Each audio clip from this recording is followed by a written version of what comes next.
maybe has gone a little unnoticed as well, like I've already said earlier, is that it's been very evident of the type of players that, Belichick and crew have gone after, definitely in the portal. High energy guys, high impact guys that have a chip on their shoulder, kind of bring that, that energy, not afraid to get in your face and talk. And man, they love to work. Yeah, and everything that I've loved about this guy, everything I've seen about this guy, and I love, and that's Thaddeus Dixon. Troy, give me your thoughts on potentially about what Thad can bring. First, how big of a deal it was for us to land him.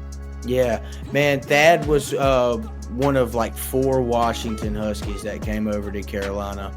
And Kamori House is another one. But those two are the 2 main transfers, in my opinion, that we've landed.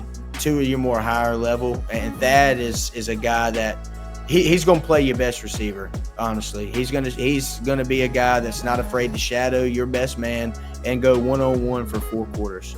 And just made a best man win. But he's going to give it his all every play. This defense has a good blend of new faces, but also returning talent as well. Like I just mentioned, Thad is one of those new guys. He's a redshirt senior, I believe. Is that right, Trevor? Trevor's my Trevor's my confirmation, my fact check guy. He's a redshirt senior, so we've got him for 1 season, and I hate that because I think he could be a really good player in a Carolina uniform and fun to watch. But and when you talk about the secondary as a whole, Thad is, in my opinion, and fellas, you may disagree with this, if so, cool, but he's the anchor. In my humble opinion, he's a guy. They say he's been lighting it up in camp. Trevor, you've thrown this stat around. I think he had 20 picks in the spring. Is that right? That's great for him, but I think there might be a reason we went out and we traded a quarterback and got a new guy we brought in. So yeah, very true. But he had some production at Washington too. He played in the last 3 seasons. He committed to Carolina over Michigan, Tennessee, Ole Miss, and he flirted with a potential return to Washington. I honestly thought that he was going to end up going back to Washington. Something in my gut just had me leaning that way, but I can remember how excited I was to have a corner of his caliber commit to Carolina, because we haven't had one in a while. We've had guys, and I won't name drop, or anything like that, but we've had guys that just didn't pan out at the position, and it's good to get an experienced guy like that in your defense, your secondary room, your cornerback room. Trevor, I'm gonna pass it to you. Hey Chris, will you go back to his the first highlights you posted of him in game? I wanna pick out something, man. There's a clip in here coming up, and it's on Tet McMillan, boys.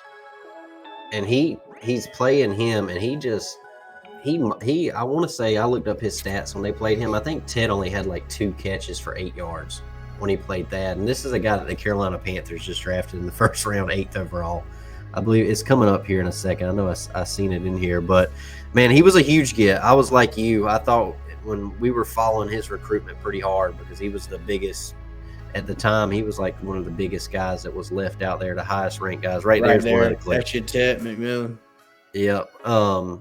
But I mean, we haven't had a corner in a while with his talent, man. He even flirted last year with going to the NFL. So he could have went to the league last year, decided to come back for another year to improve his stock. And obviously, you mentioned it, Troy, there's 3 guys on that defense that Belichick brought over: House, Dixon, and Peyton Waters. And I think there's a reason, Belichick watched these guys every day.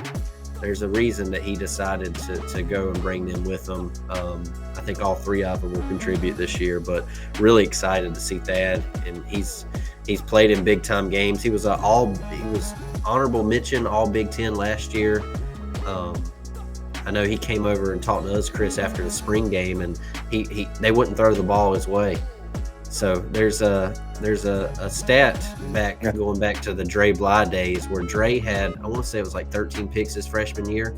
But he said a reason to that was the corner on the opposite side. His name's slipping my memory right now, but people wouldn't throw his way, so they threw balls a lot to the other side of the field. So I think Thad's going to help the guy we're going to talk about next, Marcus Allen, a lot. And when you got a corner that can shut down one side of the field, man, that helps your defensive. The Belichick's will feed off of that. When you got a guy that takes out one half of the field, bro. Yes. It is a freaking luxury to have, Trevor. Yeah, we haven't had it in a long time. One of the things that was really cool to hear him say at, like he was one of the guys at ACC Media Day that UNC took with them, and somebody asked him a question, and he was like, "Yeah, just the wide receivers when they come, if I'm guarding them, they're gonna have a hard time. They're not gonna have a good day."